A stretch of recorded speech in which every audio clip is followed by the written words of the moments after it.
আসামে বাংলাদেশ সীমান্তবর্তী এলাকায় চাইলে আগ্নেয়াস্ত্র রাখতে পারবেন সেখানকার সাধারণ ভারতীয়রা।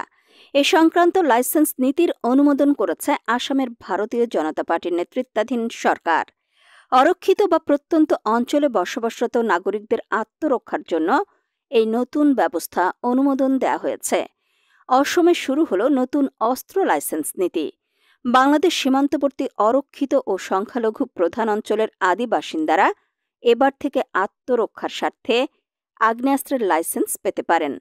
রাজ্য সরকার জানিয়েছে, এই সিদ্ধান্তের মাধ্যমে প্রত্যন্ত এলাকার মানুষজন নিজেদের সুরক্ষার জন্য আগ্নেয়াস্ত্র রাখতে পারবেন। গত মে মাসেই রাজ্যের মন্ত্রিসভা এই নীতি অনুমোদন করেছিল। এবার তা কার্যকর করা হল। মুখ্যমন্ত্রী হিমন্ত বিশ্ব শর্মা জানান, অস্ত্রের লাইসেন্সের জন্য ইতোমধ্যেই একটি অনলাইন পোর্টাল চালু হয়েছে। সেখানে আবেদন করলেই অনুমোদনের প্রক্রিয়া শুরু হবে। তিনি বলেন, সীমান্তবর্তী এলাকায় বহু সময়ই উত্তেজনাপূর্ণ পরিস্থিতি তৈরি হয়। এমন ক্ষেত্রে পুলিশের বাহিনী পৌঁছতে দেরি হলে সাধারণ মানুষ যাতে নিজেদের রক্ষা করতে পারেন, সেজন্যই এই নীতি কার্যকর করা হয়েছে। মুখ্যমন্ত্রী আরও জানান, সংখ্যালঘু সম্প্রদায়ের মানুষরা যদি জনসংখ্যার বিচারে ৫% বা তারও কম থাকেন, আর অন্য সম্প্রদায়ের সংখ্যা যদি ৯০ থেকে ৯৫% হয়, তবে সেখানে উত্তেজনা সৃষ্টি হওয়ার আশঙ্কা থেকেই যায়। ছোটখাটো ঘটনাও বড় আকার নিতে পারে। কখনো কখনো তা অগ্নিসংযোগ বা সহিংসতায় রূপ নেয়। এই পরিস্থিতিতে স্থানীয় মানুষকে আত্মরক্ষার জন্য সক্ষম করা জরুরি। অস্ত্র লাইসেন্স কারা পাবেন?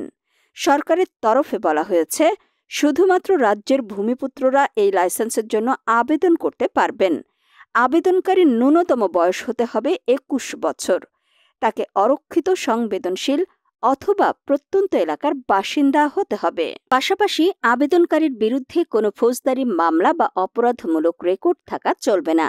আবেদনকারীকে শারীরিক ও মানসিকভাবে সুস্থ হতে হবে এবং ২০১৬ সালের অস্ত্র আইন অনুযায়ী প্রয়োজনীয় প্রশিক্ষণ প্রশংসাপত্র জমা দিতে হবে। তবে কোন কোন অঞ্চলকে অরক্ষিত এবং সংবেদনশীল হিসেবে ধরা হবে তা এখনও স্পষ্ট হয়নি।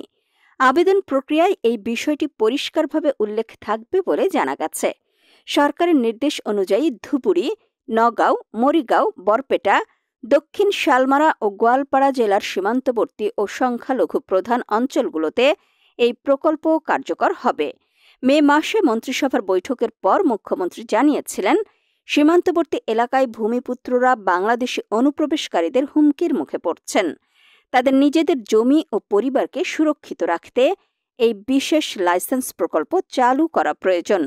সার্বিকভাবে নতুন অস্ত্র লাইসেন্স নীতি কার্যকর হওয়ার ফলে সীমান্তবর্তী সংখ্যালঘু ও অরক্ষিত অঞ্চলের বাসিন্দারা নিরাপত্তা নিয়ে কিছুটা হলেও আশ্বস্ত হবেন। তবে এই নীতি নিয়ে ইতোমধ্যেই নানা মহলে আলোচনা শুরু হয়েছে।